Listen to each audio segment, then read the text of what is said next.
Le Seigneur soit avec vous. Bonne nouvelle de Jésus-Christ, selon saint Luc.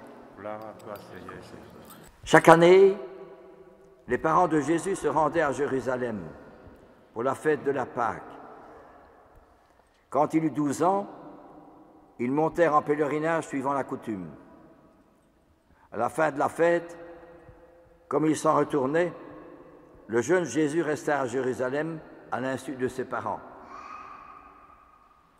Pensant qu'il était dans le convoi des pèlerins, ils firent une journée de chemin avant de le chercher parmi leurs parents et connaissances. Ne le trouvant pas, ils retournèrent à Jérusalem en continuant à le chercher. C'est au bout de 3 jours qu'ils le trouvèrent dans le temple, assis au milieu des docteurs de la loi. Jésus les écoutait et leur posait des questions, et tous ceux qui l'entendaient s'extasiaient sur son intelligence et ses réponses. En le voyant, ses parents furent frappés d'étonnement, et sa mère lui dit : « Mon enfant, pourquoi nous as-tu fait cela? Vois comme ton père et moi, nous avons souffert en te cherchant. » Et Jésus répond : « Comment se fait-il que vous m'ayez cherché? Ne saviez-vous pas qu'il me faut être chez mon Père ?» Mais ils ne comprirent pas ce qu'il leur disait. Alors Jésus descendit avec eux pour se rendre à Nazareth, et il leur était soumis. Sa mère gardait dans son cœur tous ces événements. Quant à Jésus, il grandissait en sagesse, en taille et en grâce, devant Dieu et devant les hommes. Acclamons la parole de Dieu. L'Église célèbre donc la fête de la Sainte Famille, Jésus, Marie et Joseph. Elle nous propose cette famille en exemple. Mais nous pourrions nous demander, nous-mêmes, quel est le bon ciment pour garder l'unité dans la famille. Car aujourd'hui, les jeunes, en général, ne se marient pas. On vit ensemble et quand ça ne va plus, on se sépare. Mais de toute façon, quoi qu'il en soit, cette séparation fait toujours mal. Alors, comment essayer d'arriver à ce qu'il y ait une unité dans la famille, une compréhension? Eh bien, nous sommes pris par, aujourd'hui, il y a un gros problème, un gros écueil. Moi, je n'ai pas connu la télévision quand j'étais enfant. On vivait en famille, nous étions 5 enfants. Et il y avait un partage au moment de la soirée, au moment du souper. On partageait. Mais aujourd'hui, la télévision, Internet,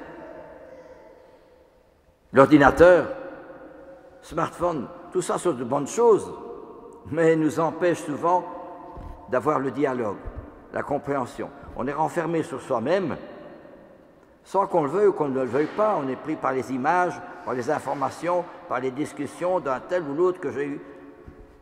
Et on est fermé sur soi-même. Il n'y a plus de dialogue, il n'y a plus de communauté, il n'y a plus de communication plutôt. Et ça fait mal. Parce que, quoi qu'il en soit, on ne sait plus arriver à connaître l'autre, à dialoguer avec l'autre, à comprendre l'autre, à aider l'autre. Parce qu'on est renfermé sur soi-même, c'est plus fort que soi. Bien sûr que toute cette technologie fait du bien. Nous sommes avancés fort au point de vue technologique. Je me souviens d'un jeune auquel j'avais été pour faire réparer ma voiture. Magnifique, faisait ça très bien. Je l'ai félicité. Oui, j'essaie très fort au point de vue technologique, la réparation de la voiture, mais je ne m'entends plus avec ma femme, je vais devoir la quitter. Voyez-vous, on est très fort au point de vue technologique et au point de vue de toutes ces machines, si je peux parler ainsi. On est bien développé, mais les valeurs humaines se sont fragilisées. Tandis qu'avant, il y avait les valeurs humaines, mais il n'y avait pas toute cette technologie qui est bonne en soi, sauf si on garde toujours les valeurs spirituelles, les valeurs de l'homme. Or, ce sont ces valeurs-là qui construisent vraiment l'homme. Or, trop souvent aujourd'hui, notre société, il faut bien le reconnaître, on ne parle plus de Dieu aujourd'hui, dans les médias, dans les journaux, dans les revues, dans les informations. On ne parle plus de Dieu. On racontera, il y a eu ceci, tel meurtre, il y a eu des choses toujours négatives. Par exemple, on parlera d'agression sexuelle, mais chimique. Ça veut dire qu'on emploie un produit chimique pour endormir l'autre, pour mieux le profiter. Ben, c'est formidable quand même, oui. Mais on ne nous demandera plus des exemples comme, c'est vrai que je cite souvent aussi, le père Kolb, le père Damien, Charles de Foucault, Thérèse de Lisieux et tant d'autres illustres amis de Jésus. Or, justement, Dieu n'est pas là pour dominer l'homme. Au contraire, il le fait grandir. Parce que, en reconnaissant Dieu, je retrouve ma véritable identité, ma vraie nature. Parce que si je cherche tant à aimer, c'est parce que je suis fait par amour. C'est l'amour qui me construit. Or, Dieu est amour. Il n'est pas là pour dominer, il est là pour faire grandir, pour épanouir, pour faire en sorte que l'autre, que moi je sois moi-même, retrouver ma profonde identité. Et c'est ce qu'on a oublié aujourd'hui. Si je ne trouve pas mon identité, c'était Gandhi disait ça, on a beau faire le tour du monde plusieurs fois, une dizaine de fois, si on ne fait pas le tour de soi-même, ça ne sert à rien. Si je ne découvre pas qui je suis, ma propre identité, je ne saurais pas découvrir et me mettre avec l'autre. Il y aura toujours des embûches, des incompréhensions et des tensions. Or justement, c'est précisément cela que cette fête de la Sainte Famille vient nous prendre justement de retrouver cet écueil dont on ne parle plus aujourd'hui. Quel écueil? C'était dans le temps, on disait c'est le péché, mais maintenant on ne fait plus parler du péché, absurde le péché.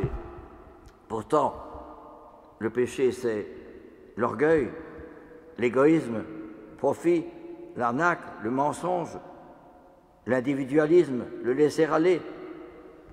Les autres, je m'en fiche, je suis bien chez moi, je n'ai pas besoin de voir. Quelqu'un me disait qu'il y avait une personne à l'étage, juste au-dessus dans son building. Il me dit, il est décédé, mais je ne la connais pas. Je n'ai jamais été la voir. C'est grave, hein? Et ce monsieur était justement chrétien. Mais c'est pas possible. Oui, à quel point on est renfermé en soi-même. Ce n'est pas une mauvaise volonté, mais on n'y pense pas. C'est comme ça, on vit comme ça.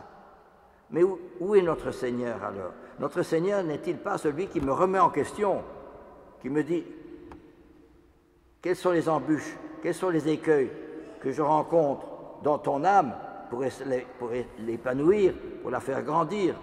S'il n'y a pas justement la foi, la prière, la rencontre avec le bon Dieu, ben, ce n'est pas possible. Hein. Comme ce monsieur dont la dame qui était au-dessus est décédée, il n'a jamais été la voir. Elle était toute seule. Et après, il y a un petit peu de famille. Mais c'est quand même fort, c'est que c'est pas qu'on ait une mauvaise volonté, on n'y pense pas. Or justement, notre Seigneur, il est là pour me faire penser aux autres. Penser d'abord à prier et à découvrir, offrir ma journée le matin, remercier le soir, mais y penser aussi la journée. Ce qui veut dire que si je prie, ce n'est plus l'amour du monde, l'amour égoïste, bouge-toi que je m'y mette, c'est moi le plus fort, c'est moi le plus malin, etc. L'amour pour moi, égoïste. Si je prie, c'est plus cet amour-là qui me domine, c'est l'amour don de soi, générosité, sacrifice, paix. La vraie relation avec l'autre, avec les autres, avec l'époux, avec mon épouse, elle est d'abord invisible. On ne voit bien les choses qu'avec le cœur. L'essentiel est invisible pour les yeux. Justement, la vraie relation, l'authenticité de la relation, s'établit d'abord dans le silence, la prière et le sacrifice. Pour l'autre, pour les autres, pour mon époux, mon épouse, pour mes enfants, prier. Justement, alors ça me permet de retrouver si vous voulez, l'infini. Ça casse le mur d'égoïsme, le mur dans lequel on vit, matériel, pour me dire, que fais-tu de ton frère? Quand le bon Dieu est arrivé auprès de Caïn, il lui a dit, qu'as-tu fait de ton frère? Moi aussi, le bon Dieu me demande, quand je communie, je vais à la messe, qu'as-tu fait de ton frère? C'est important cela. Et c'est justement ça, cette fête de la Sainte Famille nous permet de redécouvrir l'indispensabilité de la prière, du dévouement, de la générosité, du sacrifice. C'est ce que dit la seconde lecture. Il le dit bien. Je la retrouve. Voilà. Voici son commandement. Avoir foi dans le nom de Jésus-Christ et nous aimer les uns les autres comme il l'a commandé. Celui qui garde ses commandements demeure en Dieu et Dieu demeure en lui. C'est ça la vérité, n'est-ce pas? Eh bien, ça veut dire que de temps en temps, au lieu de regarder la télévision qui me donne des mauvaises nouvelles, des guerres, et ceci, des blessés, des tués, c'est fou quand même tout ce qui se passe. Et notre Seigneur est là, et moi? Que fais-tu de moi? Alors, il faut que je puisse avoir des moments de silence. Je me souviens d'une dame qui a 3 enfants et qui me dit, je n'en peux plus. Je cours à gauche, je cours à droite, je travaille à ceci, puis à mes enfants, etc. Je n'en peux plus. Alors je lui ai dit, écoute, de temps en temps, tu t'arrêtes. Tu fais silence extérieur, tu vas dans une pièce, silence, personne. Et tu gardes le silence. Évidemment, les gens ne sont plus croyants aujourd'hui. Mais justement, retrouver le silence extérieur parce que ça me permet de retrouver qui je suis, pourquoi je vis, d'où je viens. La société ne donne plus de réponse à ça. On s'en fout. Je m'excuse, mais c'est comme ça. Cependant, ce qui est important, c'est de redécouvrir que le Seigneur est là. Il m'appelle. Voyez-vous. Et retrouver ma vocation, ma mission sur la terre. Pourquoi est-ce que je vis? Qu'est-ce que je fais? Et retrouver ma mission avec les semblables, avec les autres. Ça peut être avec mon époux, mon épouse, avec mes enfants, avec ceux avec lesquels je vis. La vraie relation s'établit d'abord dans le silence, la prière et le sacrifice. Mais ça ne sert à rien. Eh bien, plus c'est caché, plus c'est solide. Tandis que si, dans la relation, il y a de l'argent, il y a ceci, des biens matériels, ça ne nourrit pas l'âme. Mais la vraie relation s'établit d'abord dans le silence, la prière et le sacrifice. Mais on dira, quoi ça? C'est justement cela ce qui est important, c'est de toucher l'âme. Et pas le corps, et pas ceci et cela, l'aspect extérieur. Toucher les âmes. Et c'est ça qui est le plus important. Même si on n'est pas compris, même si, eh bien, vous savez, je vous dis simplement tout ça, c'est cette foi que j'ai portée en accueillant des milliers de jeunes pendant tant d'années. Il y a des jours où je n'en plus envie, je ne fais pas, il y a des problèmes, des ennuis, des jeunes qui meurent de drogue, etc. Eh bien, justement, continuez à croire dans ce qu'il y a de beau dans l'autre. Il y a un jeune avait mis au mur cette parole, dans le cœur de chacun, il y a une étoile qui brille. Eh bien, il avait compris. Eh bien, c'est justement cela qui nous est permis, dans la prière, de retrouver l'invisible, retrouver l'essentiel, retrouver le soleil, retrouver la lumière, retrouver l'espérance, retrouver la force, l'encouragement. Souvenez-vous, sœur Emmanuelle, elle est morte parce qu'elle avait presque 100 ans. Elle était professeure dans une école, une bonne école, des élèves qui étaient bien. Elle est partie au Caire pour vivre vraiment dans la pauvreté, dans la misère, et s'occuper de tous ses enfants. Et quelle foi elle avait, quel enthousiasme, quelle joie elle avait à communiquer. Partout on l'entendait, mais c'était formidable. Mais nous autres, nous avons tout ce qu'il faut pour vivre, mais nous ne sommes pas heureux. Mais elle n'avait rien de ce que nous avons, mais elle était heureuse. Pourquoi? Parce que c'est la force de l'Esprit Saint qui brûlait son cœur. Voilà l'essentiel. L'essentiel, c'est dans le cœur. L'essentiel, c'est dans l'amour. L'essentiel, c'est dans ce qu'on porte en soi. C'est ça qui fait la force, l'encouragement, la volonté, l'identité de quelqu'un. Amen. Alléluia.